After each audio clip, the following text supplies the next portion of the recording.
ગણેશ ગોંડલ કેસમાં એક મોટા સમાચાર સામે આવી રહ્યા છે. ગણેશ ગોંડલ એટલે કે ગણેશ જાડેજા દ્વારા ગુજરાત હાઈકોર્ટમાં આજે તેની જામીન અરજી છે તે મૂકવામાં આવી હતી અને તેને જ લઈને હિયરિંગ છે તે કરવામાં આવી હતી. ત્યારે બંને પક્ષ દ્વારા સરકારી વકીલ અને જે ગણેશ ગોંડલનો જે વકીલ છે તેના દ્વારા દલીલો છે તે કરવામાં આવી હતી. ત્યારે આ આખા મામલે આજે કઈ બાબતે દલીલો થઈ અને આ જામીન અરજીમાં આજે શું થયું તે જોઈએ આ વિડીયોમાં. નમસ્કાર, હું મયુર મેવાડા, આપ જોઈ રહ્યા છો નિર્ભય ન્યૂઝ. વાત કરીએ તો ગણેશ ગોંડલ ઉર્ફે ગણેશ જાડેજા કે જેને જૂનાગઢના એક દલિત યુવક સંજય સોલંકીને અપહરણ કરી અને તેને મારવાનો અને એટ્રોસિટીના કેસમાં ધરપકડ કરવામાં આવી હતી. ગણેશ ગોંડલ સહિત તેના જે 5 સાથીદારો દ્વારા સેશન્સ કોર્ટમાં તેની જામીન અરજી છે તે મૂકવામાં આવી હતી. ત્યાં જામીન અરજી નામંજૂર થતાં તેને હાઈકોર્ટનો દ્વાર છે તે ખખડાવ્યા હતા.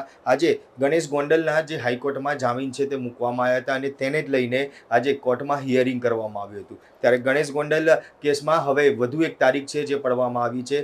જે તેના જામીન અરજી હતી તે જામીન અરજી બાબતે કોર્ટે આગામી 16 જુલાઈના રોજ વધુ હિયરિંગ હાથ ધરવા માટે તારીખ છે તે આપેલી હતી. ત્યારે આ કેસની અંદર આજે ફરિયાદી પક્ષ દ્વારા સંજય સોલંકી, રાજુ સોલંકી અને તેમના વકીલ છે તે પણ હાજર રહ્યા હતા અને સાથે હાઈકોર્ટ દ્વારા આ લોકોને આજે ફરી એકવાર નોટિસ છે તે પણ આપવામાં આવી હતી કે જેની અંદર આગામી 16 જુલાઈના રોજ ફરિયાદી સંજય સોલંકી અને રાજુ સોલંકી જે છે તે લોકો પણ કોર્ટમાં હાજર રહે અને તેમનો પક્ષ છે તે મૂકવામાં આવે. એટલે કે કહી શકાય કે જે ગણેશ ગોંડલને જે જામીન અરજી હતી તે જામીન અરજીમાં હવે ફરી એકવાર જે તારીખ છે તે પડી છે અને ગણેશ ગોંડલને હજી પણ જેલમાંથી બહાર નીકળવા માટે થઈને વધુ રાહ દેખવી પડશે.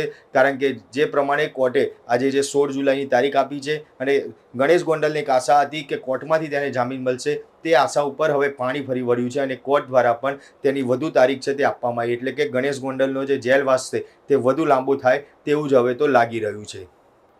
ગણેશ ગોંડલને લઈને તેને જામીન મળશે કે નહીં એ બાબતમાં આપ શું કહી રહ્યા છો તે કોમેન્ટ બોક્સમાં જરૂરથી જણાવજો અને અમારી નિર્ભય ન્યૂઝ ચેનલને લાઇક, શેર અને સબસ્ક્રાઇબ કરવાનું ભૂલશો નહીં. આભાર.